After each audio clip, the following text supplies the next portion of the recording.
Welcome to Deeply Disturbing Things, the podcast. I'm Macie. And I'm Naomi. And we're two professional counselors who like to talk about deeply disturbing things. Join us. Welcome. Woohoo! It's been so long. I know. It's nice to see you. 2 weeks. That's why this podcast is great, because it gives us like an actual reason to see each other. And to something to look forward to. Yeah. So It doesn't slip by and we haven't seen each other for a couple months. Yeah. We have a scheduled play date. I love it. Adult play dates. Cheers. Cheers. Are you enjoying your French wine? Yes. La pêche. Oh, that means the peach. Or the peach. A peach. Or just peach. Perhaps. Peachy. Peachy. I'm having a mead thing. What's it taste like? It's good. It's lemon lime mead. I like it. It's made of honey. Alcohol honey. Alcoholic honey. Best kind of honey. So I just have to pick it right back up again. Britney Spears and the conservatorship. I'm glad you're updating us on the saga. I know. I've been fascinated. And have you heard any? So I did see one headline that was very disturbing. Yeah. So they did not remove the dad from the conservatorship. So that. I saw that. Did you see her excitement at getting her very first iPad?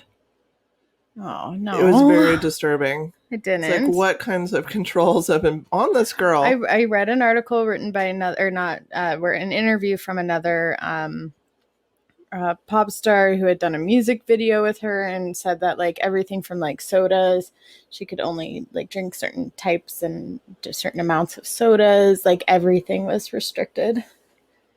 That's very no odd. Life. No, especially when you're not a willing participant. Right. Yeah, I mean, to me, again, I still stand by okay, if a guardianship is needed, fine, but you can find a neutral party. So I'm kind of confused why that wasn't granted. Yes, I agree with that. I also still stand by we don't know all the facts. Yep. We don't know what's going on. That's the other side of it, because it's kind of that came out and then it's kind of been pretty hush on that front. Mm-hmm. And I mean, there could be safety things that we don't know about. Right. I still don't think her dad necessarily has to be the one, but I'm also not the court, so I have no idea. Right. And I don't know if this has strayed too far into the area of protecting her from herself in areas that she doesn't need protection from. Mm-hmm. Let her post stupid shit. Who cares? Yeah. If it's not right to do that. Yeah, a threat to herself, others' property, then and don't worry about it. I'm kind of wondering, so this is where my thought is right now is maybe the dad's livelihood has become so wrapped up in this guardianship that he somehow was able to make a case that this being changed would impact him. Her making poor decisions would impact his well-being as well. That seems very unethical, if anybody agreed with that line of bullshit. Well, he makes money off of her. So obviously he's worried about what she's going to say and do without him being over the top. But she got her own lawyer. So, I mean, that kind of idea that, she didn't get fair representation kind of goes out the window a bit. She got fair representation. So why? And I think we're not going to get the answer to that. I think we should get rid of all the conflicts of interest and then see where we're at. Yes. In the court of DDT. Wait, DDT? DDT. Yes, that's right. That's our letters. DDT. Yeah, I was thinking we should name our listeners. I know a lot of YouTube channels. Do they? Yeah, they name their listener. They call them things. Like what? Like legends or underachievers, or they have a name. So I thought we should name our listener something, but I don't have an idea of what that would be at the moment. I just thought, we should name our people. I feel like you should post that in our Facebook group. Let them name themselves. Or just give some ideas. Just how we name the podcast. Give us 5 ideas and we'll pick whichever one, tickles our fancy in the moment. Yeah. Okay. That sounds good. This meat is strong, I think. Are you drunk? I've had 2 sips and I'm fucking wasted. I do want to say a very sad, rest in peace to... Who died? Your lounge pants. What happened? You are in You're talking about me. You're calling me out right now. Complete work attire right now. Well. Pencil skirt and all. Okay, but I had to go back to work on site. Yep. I had to figure out a bottom half to outfits. Mm-hmm. That's what I think threw me off the most when you opened the door and my brain just like went, wait. Who are you? Yeah, it but didn't make this sense. Pencil skirt is genius because the entire thing is stretchy. I mean, that's cool. It doesn't even have a zipper. It's like a stretch tube. Hopefully I don't look like a stuffed sausage in a casing. I want a stretch tube because I have a skirt that's not stretch tube. Yeah, this is a stretch tube. So it like looks like at first glance all professional and nice, but at closer inspection, it's actually kind of lounge pants in a tube. Mm-hmm. So do you see I spelled our episode name wrong? Tiddlywinks. I didn't know how you actually spell it. I don't know. Is there not supposed to be an E? There's not supposed to be an E in there, and I put it in there. It's okay. We'll see if I fix it. We'll see if anybody cares. Doubtful. It would have just been you. So if you don't care, this was me gauging how important this was for me to change it. There's been things that I've asked you to change. I know. There's been things I'm very aware. And then I wanted you to change, and then I take that I've like let go 3 also. months. What things? I added the episodes. No, that was in the past.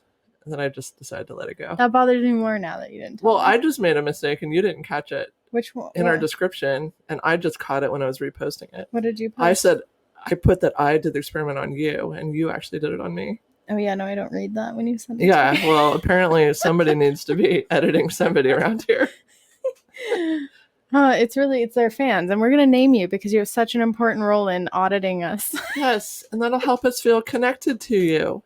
Yes, our wonderful little... I don't know. I mean, we've kind of called them nerds, but that's taken. Yeah. We've called them nothing else. I think that's the only thing. No. We'll come up with something. Yeah. Okay. I don't really have anything else. Do you have anything else? I was sick as fuck last weekend for my second vaccine. Like, very sick. Mm-hmm.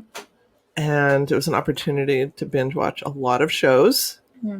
When I'm sick, I like to watch shows like Poirot. So I watched a lot of that. But I also was watching this new show that I really like called Lady Parts. It's badass. Actually, I have a clip pulled up. I was going to play you from it. Oh, okay. Make sure it's 30 seconds or less. I will probably, yeah, it's amazing. So listen to this. Okay.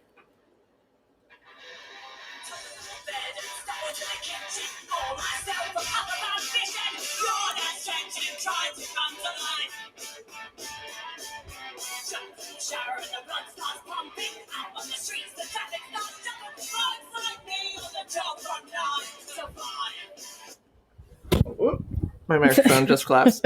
So this is a show about an all-female Muslim punk band from the UK, and that was from one of their shows they did. They covered 9 to 5, and I just thought it was super badass. The struggle is real. I cannot get my microphone to stand up on its own ever. I do have one more thing. So I heard a speaker share about like the impacts of COVID on people and going back into work and stressors with that, which, you know, see how long that lasts with Delta. But she made a very, very aggravating statement to me, which was... It aggravated you? Yes.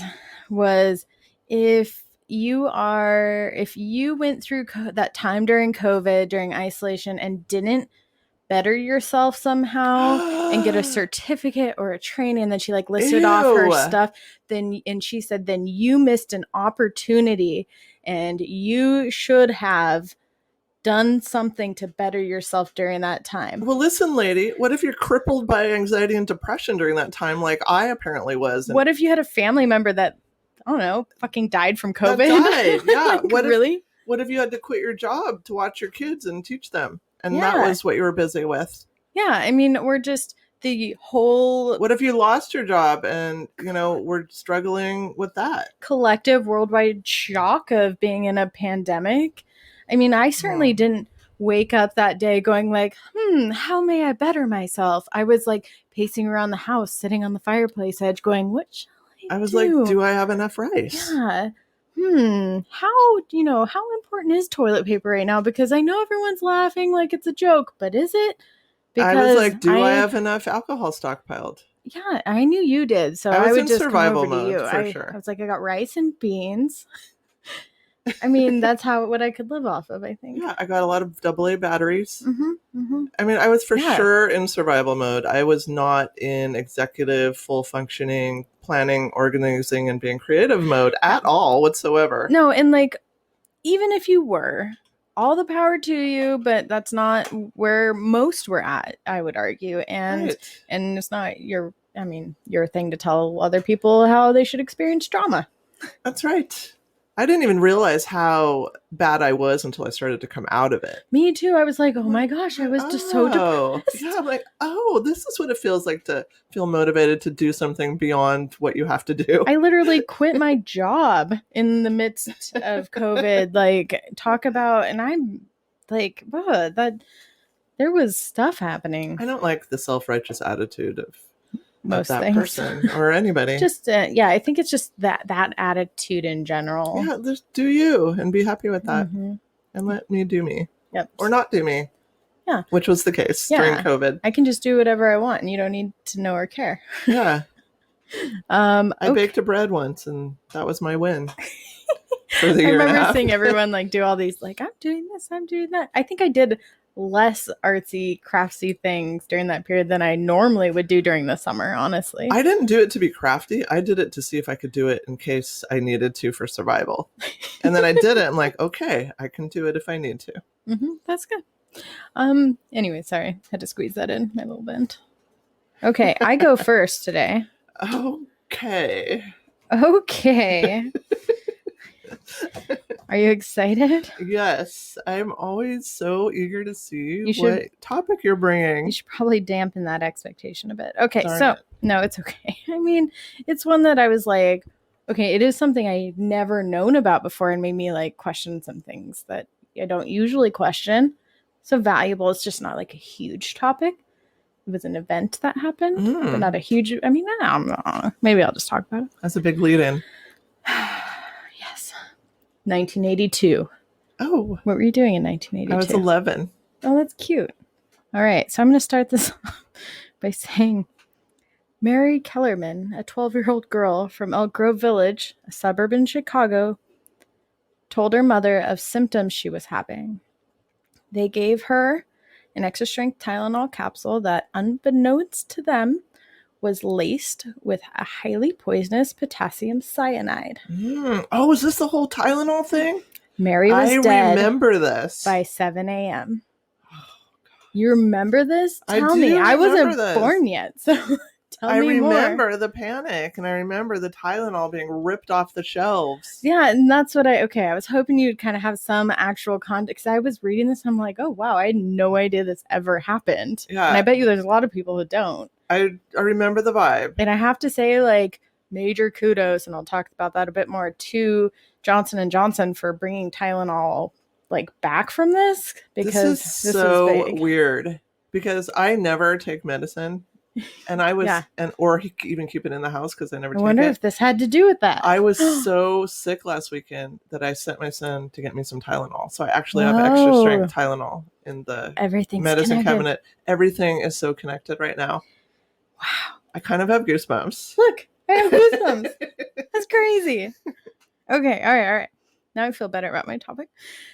So with that, within a week, her death really did panic the entire U.S. I mean, it wasn't really isolated. It blew up because this was an over-the-counter medication that everyone really had relied on.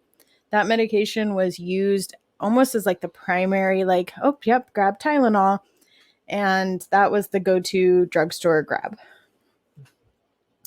That same day that poor little Mary Kellerman passed away, a 27-year-old postal worker named Adam Janus of Arlington Heights, Illinois, died of what was initially thought to be a massive heart attack, but turned out to be cyanide poisoning as well. Shit. His brother and sister-in-law rushed to his home, but both were experiencing really bad headaches, not uncommon to respond to a death in the family, and each took a Tylenol extra strength capsule or 2 from the same bottle Adam had used earlier in the day. Stanley died that very day, and Teresa died 2 days later. So his sister-in-law and his brother. Over the next few days, 3 more strange deaths occurred. 35-year-old Mary McFarland of Illinois, 35-year-old Paula Prince of Chicago, and 27-year-old Mary Weiner of Winefield. So these are all sort Illinois. of in the same area, right? Yeah. Okay. Yeah. All of them took the Tylenol shortly before they died. At this point, early October 1982, that investigators started making the connection between what was happening. So they weren't that... I mean, they were relatively quick, but not super quick. So these are gelatin-based capsules. They were really like slick and easy to swallow, so they were pretty popular.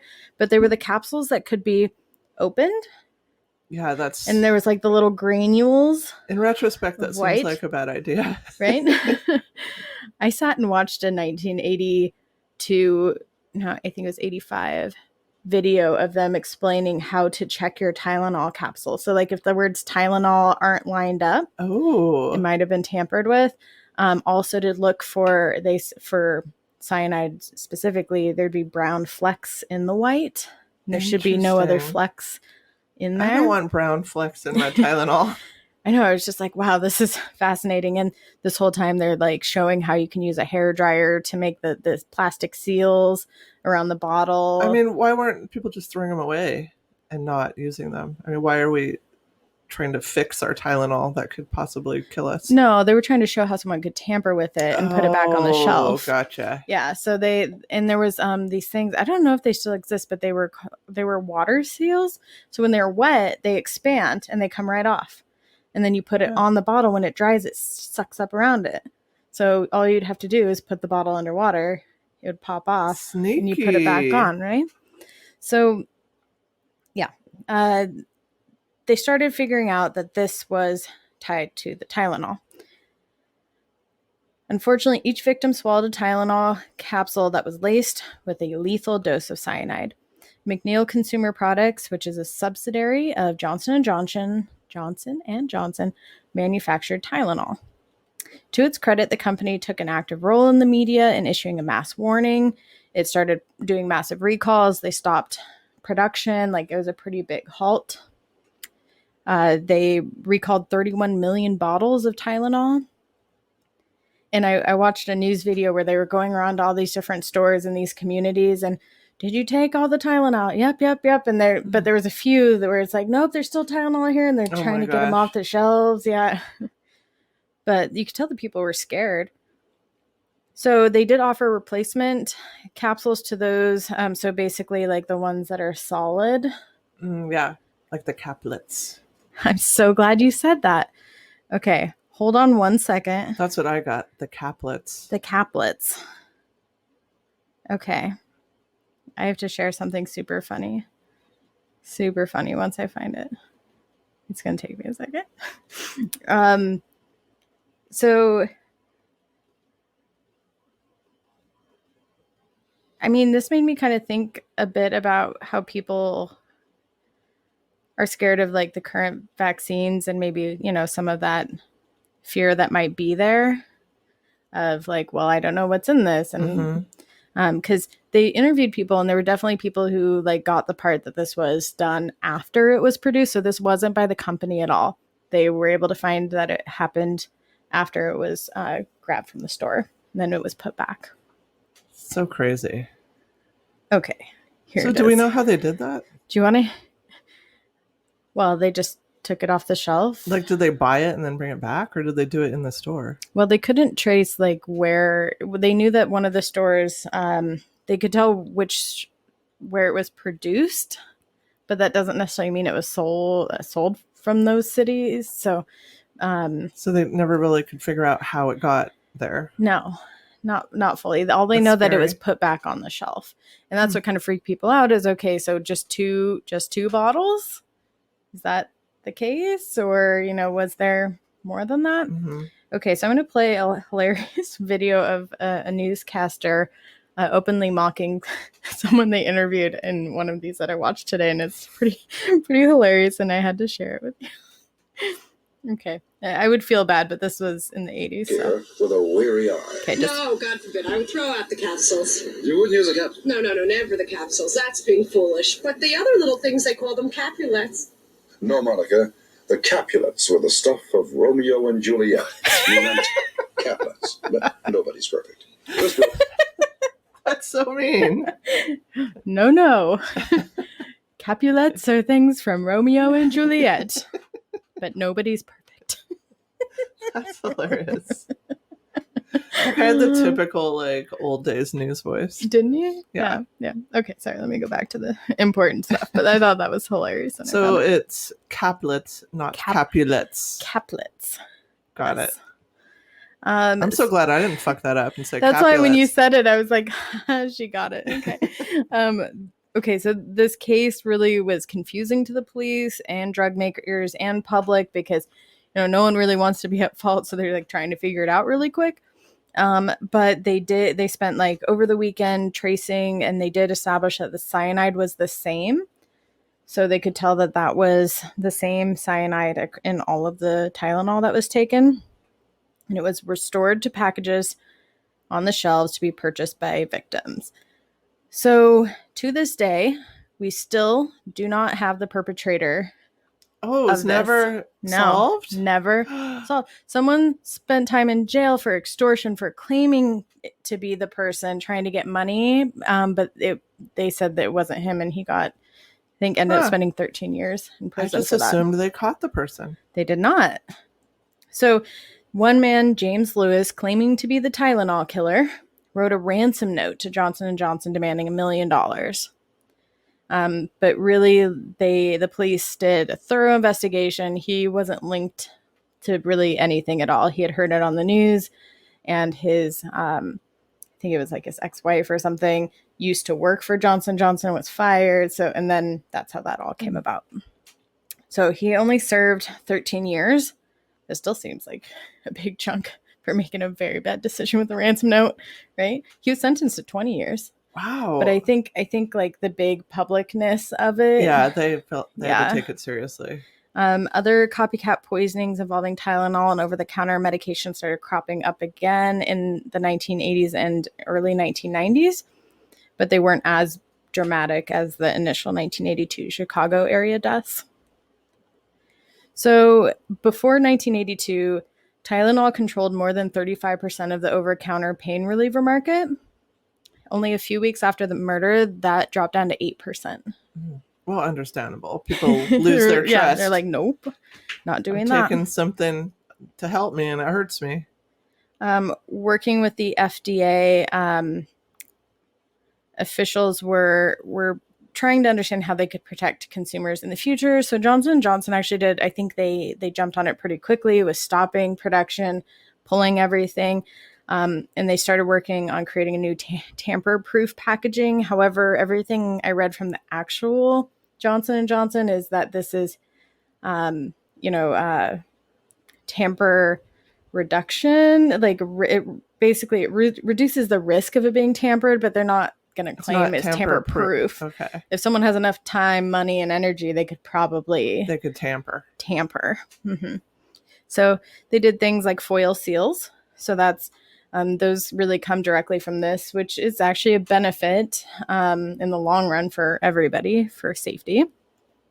Just things like it's obvious if it's been tampered with. One thing that they found with the cyanide pills, so apparently within 10 hours, the cyanide would have dissolved the Tylenol. So they knew it happened within a 10-hour period from when it was placed or put into the tablets to when it was taken, or else it would have been very noticeable. So it just so happened that somebody bought it within that window. Yes. At that location where it was placed. Wow. Yep. Yeah, so the time window was pretty small. It's not like it was sitting there for 10 years. Yeah. Okay.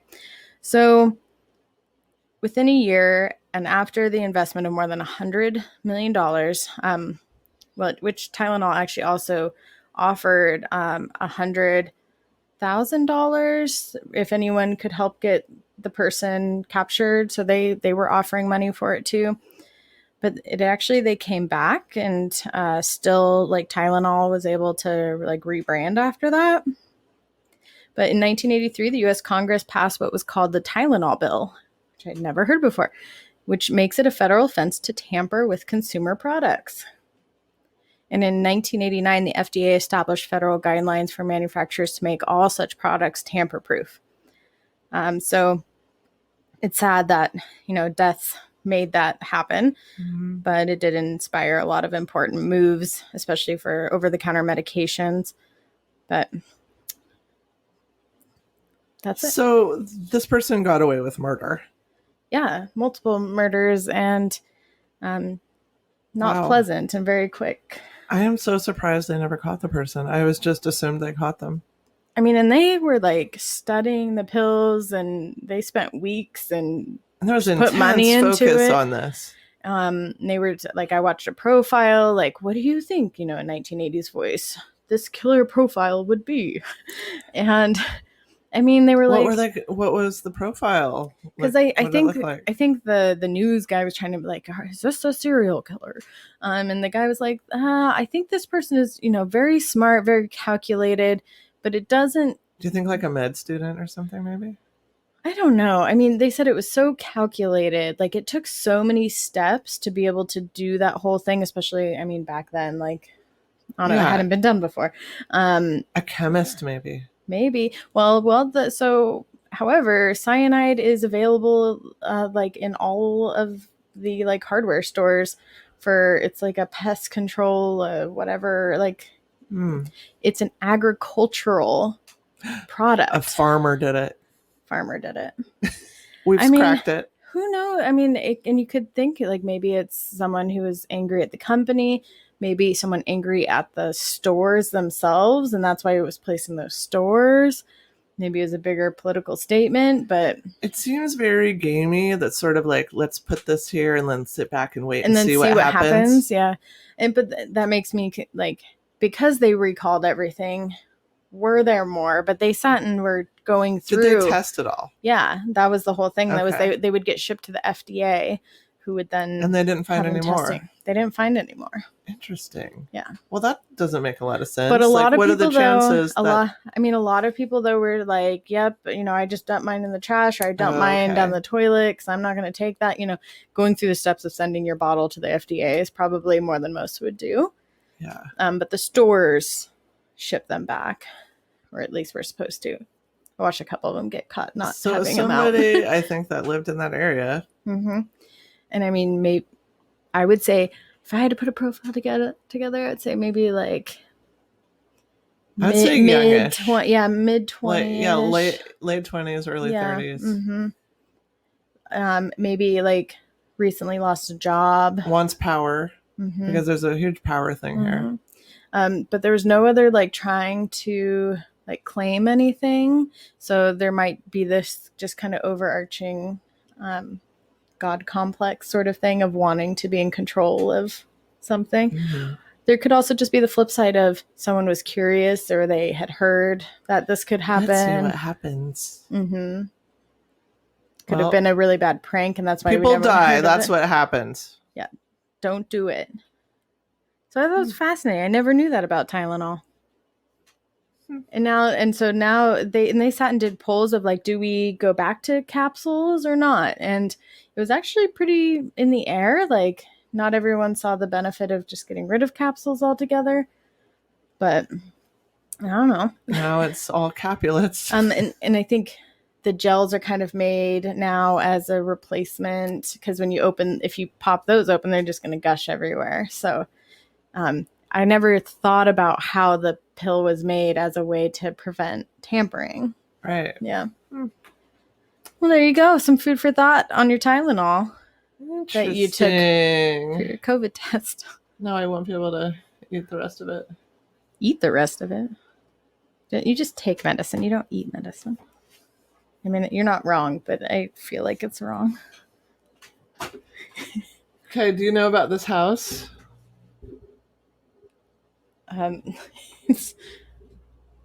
Can you see this house that I'm showing you?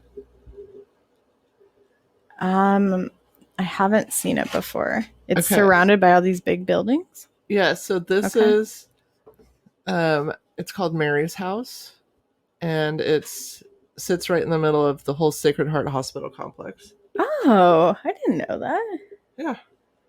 It's a cute house. It's not a little house. It's a big house, but yeah, it looks cute and small because it's surrounded by all these giant hospital buildings, but it's actually a 25-room house. You got me macaroons today, and this one looks like there's poo smeared on the back. I think that's the mark of love. The mark of chocolate, perhaps. So this is Mary Alex Gianetsis' house.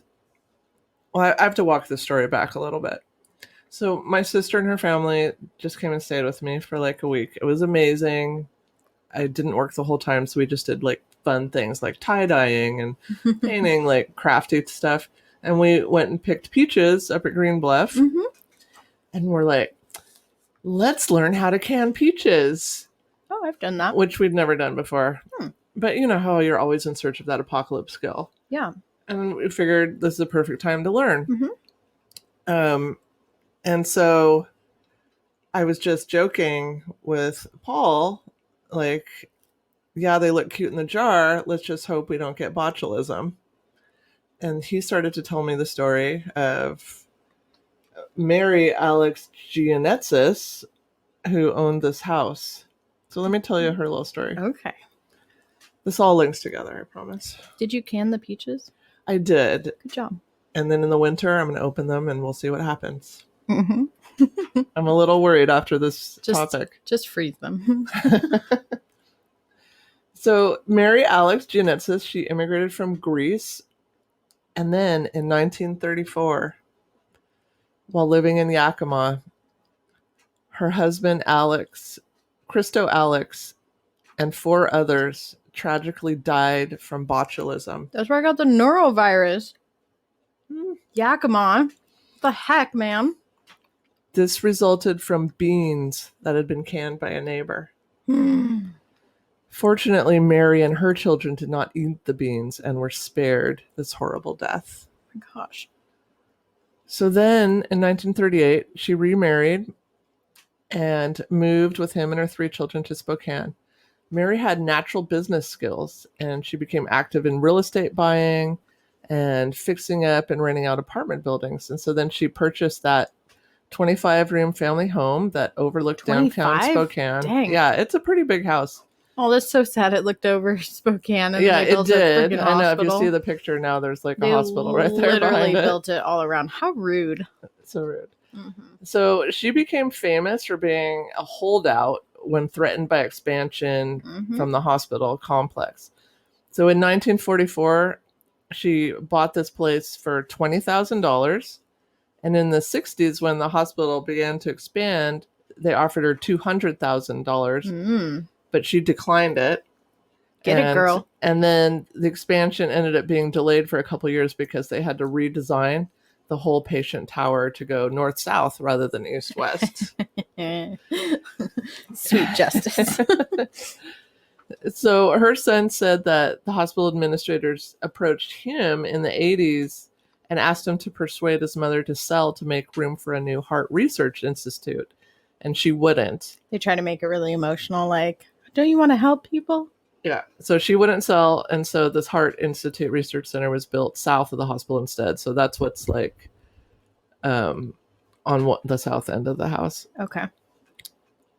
So she got pretty famous because of her determination to keep her house. And this actually ended up being a nationwide story. And she died in 1991 in the house she loved, never selling out. Dang. So that's kind of like a side story to this whole botulism thing, which is my actual topic. I do like... Stop looking at my computer. Oh, I was just reading your name. I like that Mary... Am I not allowed to read her name? No. My topic. I like Mary. That's all I'm going to say now. Thanks. I think it's pretty badass. And I researched to try to see what happened with the house. Is it still in the family, or did the hospital end up buying it? And I couldn't find anything.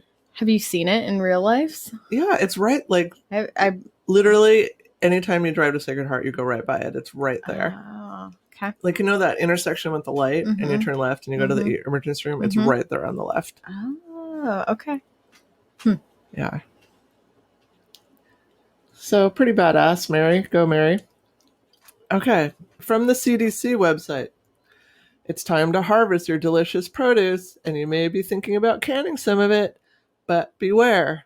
If home canning is not done the right way, your canned vegetables and fruits, as well as canned meat, seafood, and other foods, could cause botulism. I feel like I've heard the word a lot, but I have a feeling it's going to be much worse. Is botulism bandied around? Yeah, like just that, Bandied about. I banty about with botulism. I love alliteration. So this is a very rare but serious illness caused by a toxin that attacks the body's nerves. Oh, that sounds awful. So it basically causes muscle paralysis, but like total muscle paralysis. So if it paralyzes like your lungs, you can't breathe. And so it can kill you. I just learned I don't know how to spell botulism. The toxin is made most often by Clostridium botulinum bacteria. And so improperly home canned or preserved or fermented foods can provide the right conditions for the bacteria to make the toxin. You can't see it, smell it, or taste it. So Bummer. That's scary. Yeah. Getting real nervous about your peaches since you've never done it before.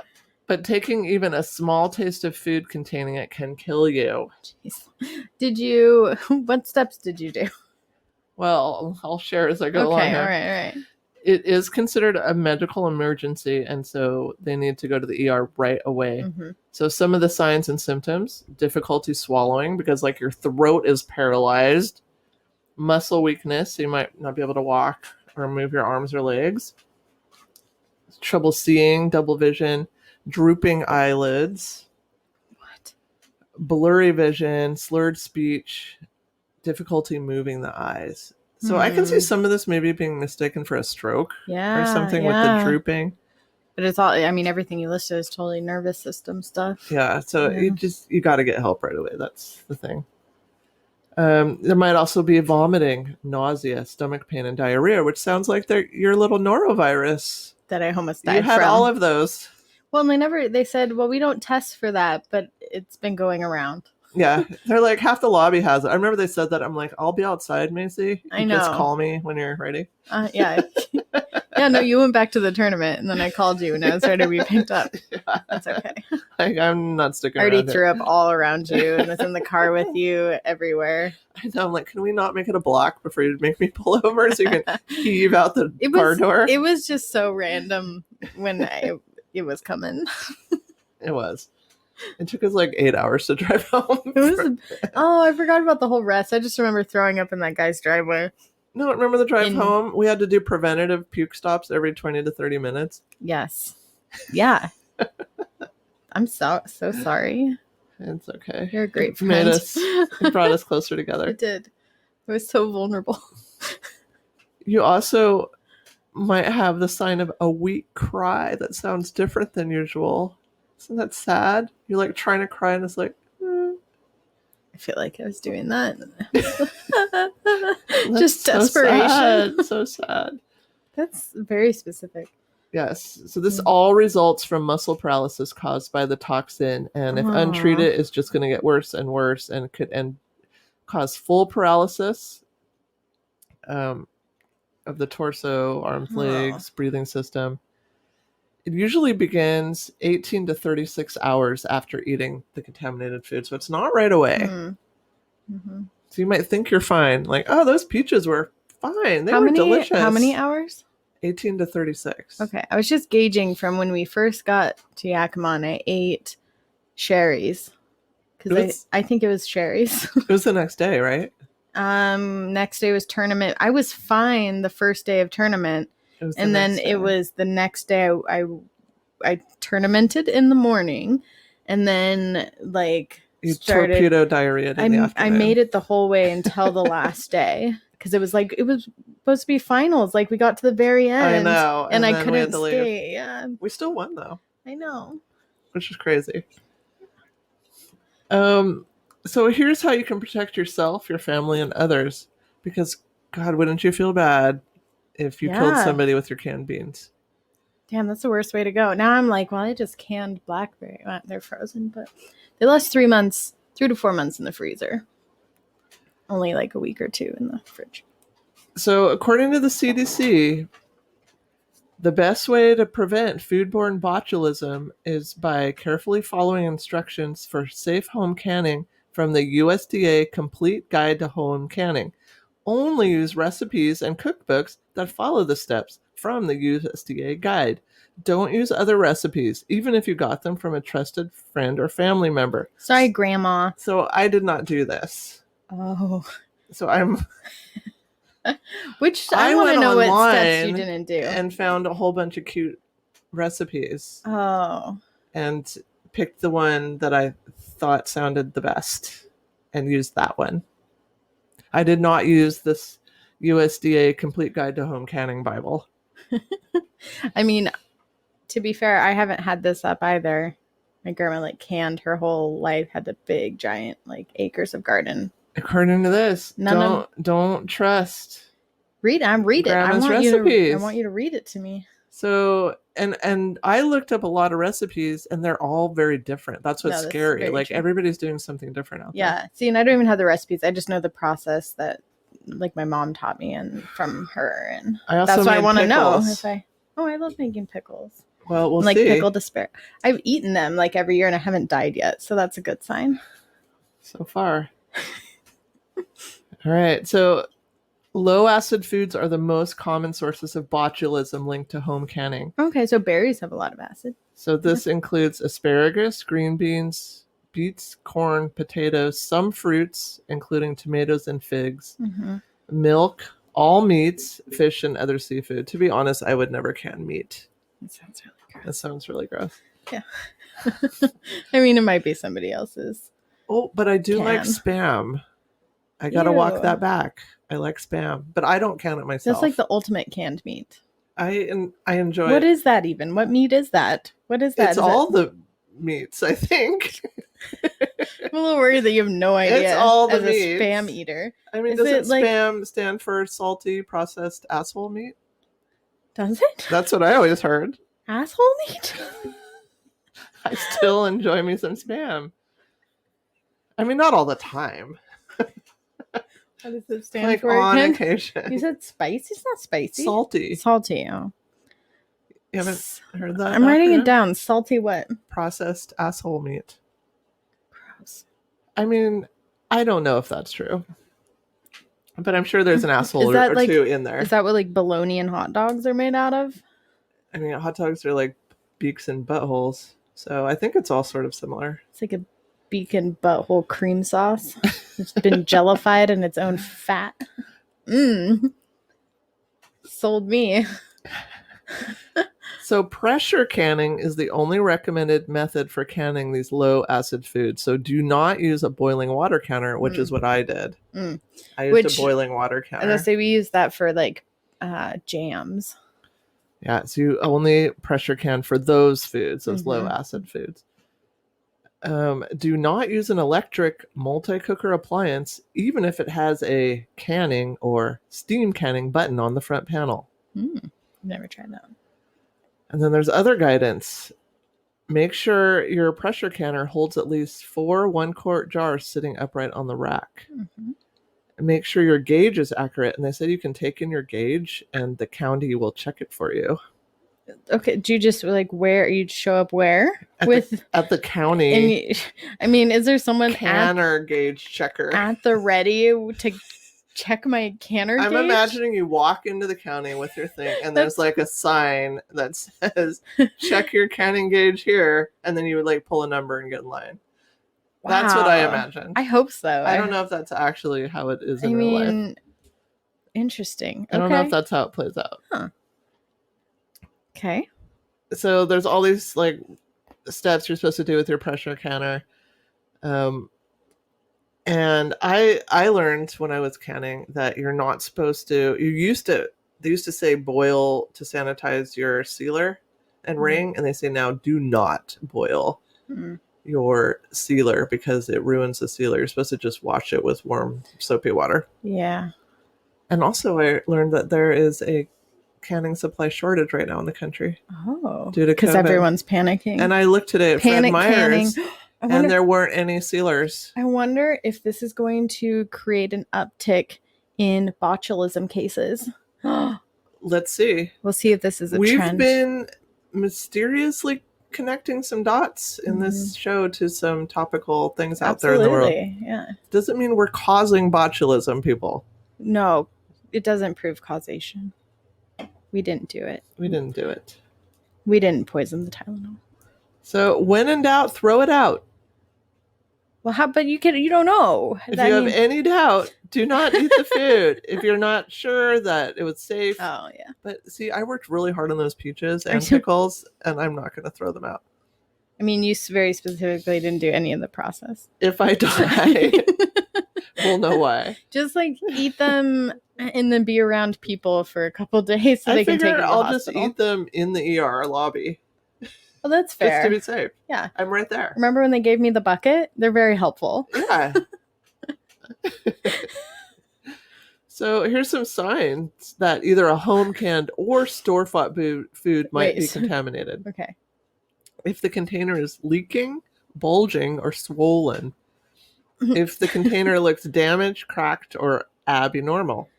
Did you say abnormal? I did. Is that how it's said? No, I was just adding some flair. Oh, thanks. I like that. If the container spurts liquid or foam when opened. Oh. We don't want spurting of liquids. I ate rotten chicken like a month ago by accident. So it was. Were you hurling? It was on a tray. So there was two things that were exactly like those like pre-stuffed things that you then bake. Oh. And there was one that was old that I had no idea about. Was it chicken cordon bleu? Yes.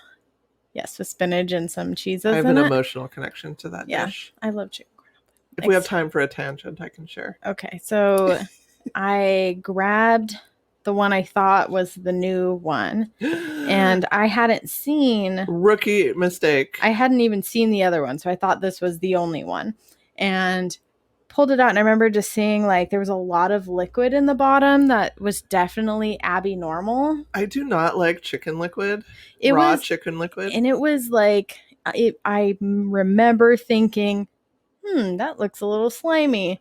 I'm like, maybe it's, and I was like, maybe that was your instinct telling you, trying to protect you. But I was like, maybe it's the stuffing that like created like water. I don't know. So you didn't trust your inner and guru. Then I cooked it and I ate it and I sat and threw up. I threw it all up. I bet you did. I did. That's what you get for drinking that chicken water. Abnormal chicken water. And not trusting your gut. I know. I had your gut paid you back for not trusting it. I had that regret moment of that was the point right there that I should have just said no. Yep. This is how I'm going to die one day because I have many of those points and I don't listen. Eventually you'll start to. But now if I'm dead. But now I've boomeranged and now I listen to too many of them and now I'm fucking paranoid about everything. So. Well, hey, chicken cordon bleu. Do we have time for a tangent? My topic was fast. Okay. Let's take it back to 1989. I was a year old and I was adorable. I'm sure you were. I had bangs. I was not too adorable at this time.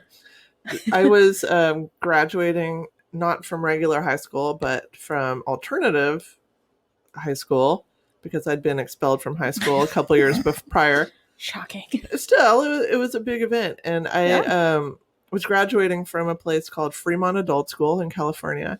So it's a place where lots of people go to school and a lot of adults. And so the graduation dinner dance had a full bar because most of the people were adults, drinking age. So I was very excited about this. I never participated in any dances in high school. And I was really excited I was going to participate. I got a dress. I got a French braid in my hair. Aww. I had some baby's breath tucked in because it was 89. So. Baby's breath was all the rage. I hear. Yeah. Went with my high school boyfriend. He went there to that school too. That's where we met. And on the menu was chicken cordon bleu. Aww. And we had just sat down. They had just served the dinner. Mm-hmm. We didn't have time to eat, though, because all of a sudden the staff start chasing after my boyfriend. And he's like, run! What? And so... Only you. I didn't even know what was going on, but I'm running because that's what you do when people are chasing you. And it turns out he had stolen a whole bottle of alcohol from the bar, but got caught. and so we were there like 20 minutes. You didn't even get to eat your chicken cordon bleu. I didn't get to eat my chicken cordon bleu. I sat in the parking lot crying. It was Did you break up with him over that? Because no, in fact, he's the reason that I'm up here in this part of the world. Because he moved up here 2 years later, and so I moved up here too. What a bad influence. You should have got that shit. Just think of your life. I kind of liked the bad boy part of him. I know, don't we all? Don't we all? But it's not always the best. But I was crying in the parking lot. It was a very 80s movie moment, you know, mascara down my face. Could you imagine what it's like an alternate timeline of if you had gotten to eat that chicken cordon bleu? How your life would have been different. Gotten food poisoning. And died. Yep. Died. Okay. That's the alternative timeline. It ends there. The end. That's but ever since then, like chicken cordon bleu is like stuck in my mind. I've actually never eaten it. What? It's one of my favorites. My dad used to make it all the time while I was growing up.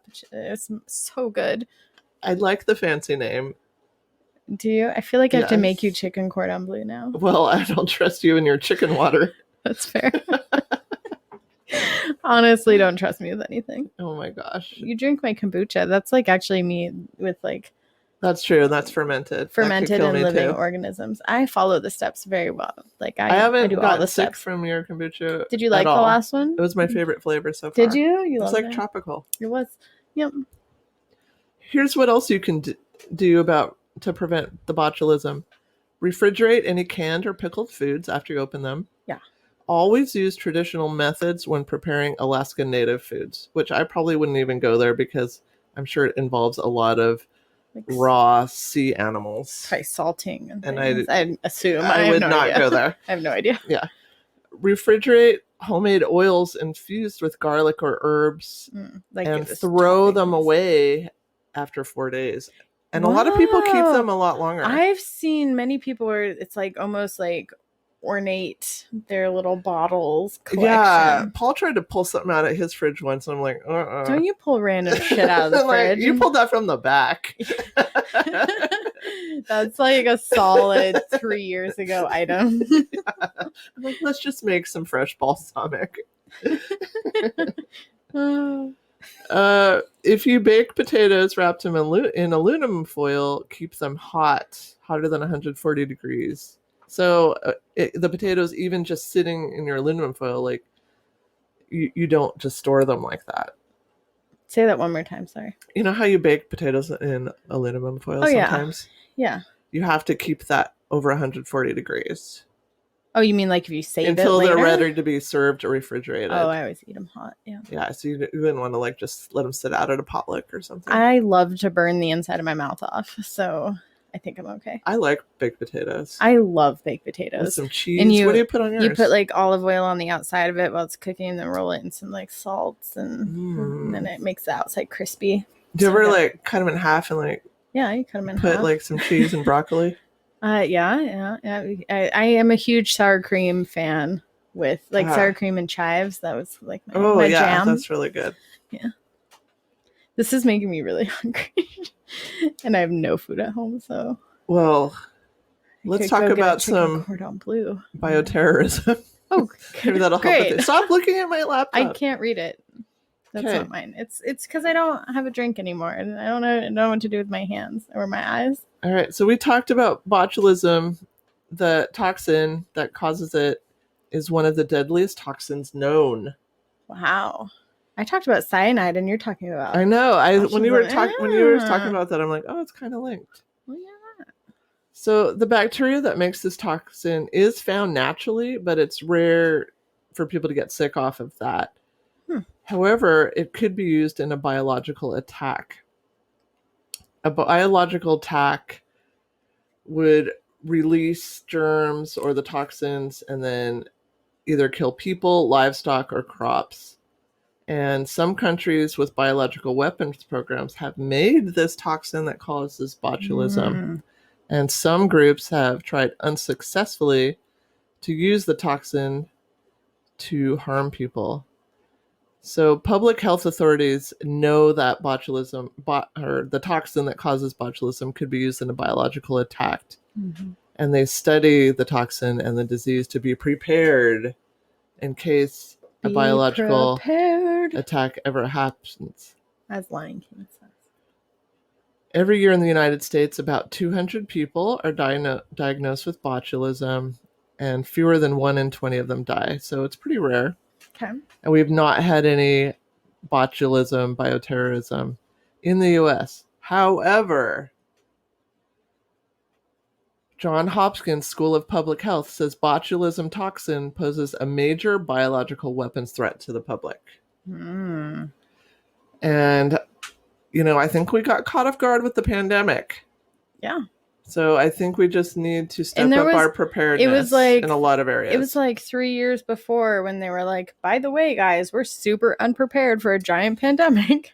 And then it happened. And now you're talking about botulism. We're super unprepared for it. We need to be prepared. Everybody's buying out all the canned food stuff. And none of these people know how to can, first of all. All these bitches be looking up YouTube videos and recipes. That's what I did. Recipes. That's exactly what I did. You know what's... Have you looked at some of these people that have their own recipe site? Yeah. You know what's so fucking annoying about this? The stories? Yes! Oh my god, I fucking goddamn hate stories. It's the worst. Why do you have to start out with a story about you as a girl on your grandma's farm? Nobody. I'm scrolling. Get to the fucking recipe. Can you please make your own recipe site and have your story about how you never ate the chicken cordon bleu and had to run away from the crying in the parking lot? I actually don't understand it, and I was starting to get irritated when I realized site after site they start with the story. Is this a formula? I was trying to find my favorite popover recipe. I love popovers; they're super good. But but I was like, how many stories do I have to read? I don't care. I don't care. They get to the recipe. They put it at the very bottom where I have to dig, and then it'll be explaining it. Not even just. I just need the list and the steps. That's all. That's it. I don't care about your story. And if you don't want to give that to me without your story, then please put your site down or give me a warning sticker at the top that says personal story, and then I would move I would never go to your site. Yeah, I'll go somewhere else. I just want a recipe. I want to know what to shop for. I want to know what to do. That's it. Mm-hmm. Let me create my own story. I want your touching moments that I'm never going to recreate because you're a liar, and that's not how that Christmas dinner went. It's all and fake. We all know it. Yeah. You're a liar. Nothing looks this perfect 100 recipes in. Give me a break. And if I get botulism from your site, I'm coming after you. I hate when I follow everything exactly perfectly and it doesn't look like the picture they posted. No, mine never looks like the picture. You stole that photo from someone else's recipe and put it on your site, didn't you? It's not even food. It's probably made out of clay. Your clay popovers look so good. I think it's so poofy. Sorry. Here's what Johns Hopkins School of Public Health says about a botulism bioterrorism event. Botulinum toxin is a serious threat as a weapon because it is extremely lethal and easy to produce. Only a very low quantity of toxin is needed to cause a life-threatening or fatal illness. That does sound like the cyanide, because it's an agricultural product and it doesn't take much. I mean, look at how we had these topics. Yeah. So it's usually contracted botulism through eating contaminated foods or by absorbing the bacteria through cuts in the skin, which I didn't know. On your hands while you're canning. If you're and maybe preparing your canned meats and it drips into your wounds. Ooh, your chicken water gets in your wounds. Gosh, so good. So the Hopkins Working Group believes the intentional contamination of the food supply or aerosol dissemination of the toxin is the greatest terrorism concern. Several nations, including the former Soviet Union and Iraq, were found to have developed and stockpiled bioweapons containing botulinum toxin, despite the fact that they had signed the Biological Weapons Convention. Tisk tisk. And this threat is not limited to governments. Do you remember my topic on the Om cult in Japan? Yes. They, on 3 occasions in the early 90s, tried to unleash an airborne form of botulinum toxin, but all the attacks failed. So, do you remember the little purple guy? There he is. Aww. Yes. Well, he got executed. What? Yeah. I don't even remember that. I love his beard, though. It was a topic a while back. I can't remember which one. I'm sure it was. I'm sure it was. It was a while ago. Oh, it's like reading your favorite book over again. Oh, I think it was just on that cult. Yeah, I think it was just cult. Yeah, on that guy. Yeah, he got famous because people thought he could levitate in the lotus position. I remember the picture. And they made a cartoon about him. Yeah. Yeah. So, what might an attack look like? A biological attack that releases the toxin might be put into the food supply or the air, and it might make many people sick, but we might not know right away because you can't see it, smell it, or taste it. So we'd only know it because people would start showing up at the ER with those symptoms. Well, they could do what the early pioneers did and say, hey, we're having a banquet. We'd love to invite you over, for peace. Come and eat this wonderful food of beans and canned meats. Remember that chick in that other cult topic I did tried to spray the salads? Yeah, the lady did it, right? The restaurants. Yeah. But that didn't work. That was like a failed bioterrorist attack. I think it was E. coli. Or she was trying to spritz on the salad bars. Yeah, so it's like the false favor.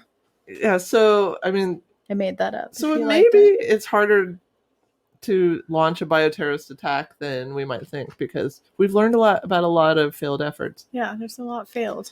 So what are we doing to prepare? The CDC is stockpiling antitoxin in the Strategic National Stockpile. So they're like preparing for it. So we have a stockpile of antitoxin. That's good to know, because like coronavirus, I mean, they were like looking around their little storage house like, shit, the one thing we didn't save. Yes. And so the antitoxin can't reverse the effects, but it can prevent it further. So whatever paralysis you've already experienced, it doesn't permanent. come back? I know, isn't that fucked? That's super fucky. So I thought I would wrap it up talking about Botox. Okay. Botox injections are known primarily for their ability to reduce wrinkles in the face. But they can also be used to treat neck spasms and excessive sweating. So you can get Botox injected into your pits. Oh, but I'm sure that does the thing. And then you won't sweat. It's also can be used for overactive bladder and lazy eye, because since it makes the muscles paralyze, like if you have an overactive bladder, you put it in the bladder, your bladder will calm down and relax. Basically just puts in some stuff around your nerves, and then there's less nerves and there's more stuff. Yeah. So I always have thought it was interesting that people get botulism injected into their face on purpose. Oh, but that's what it is botulism?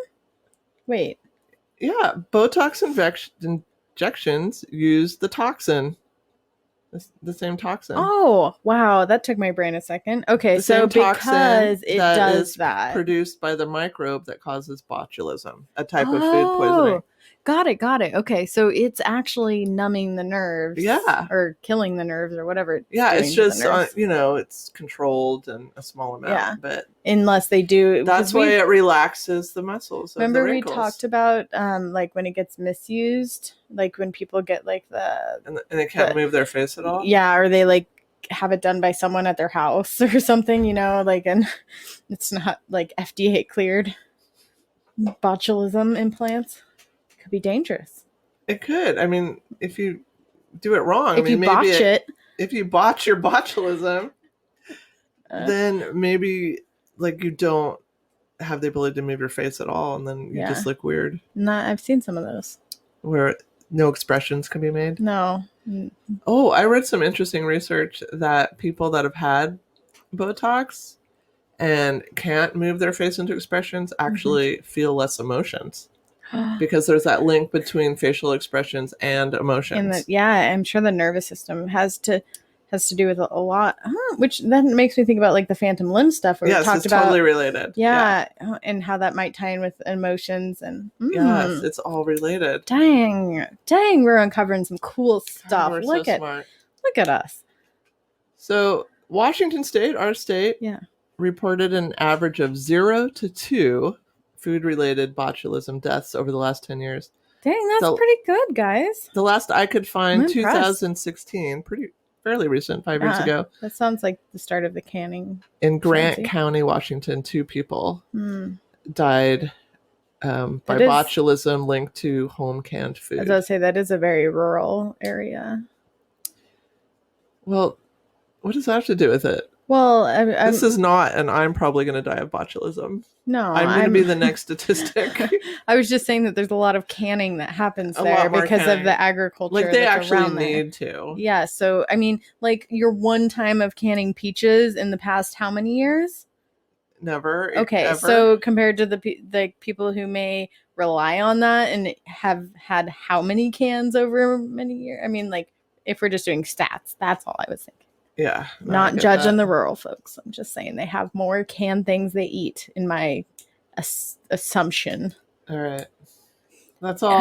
We will come up with a name for our fan. I can't not think about it now that you said it. I know. Wouldn't that be fun to have? No, but like nothing's going to be good enough.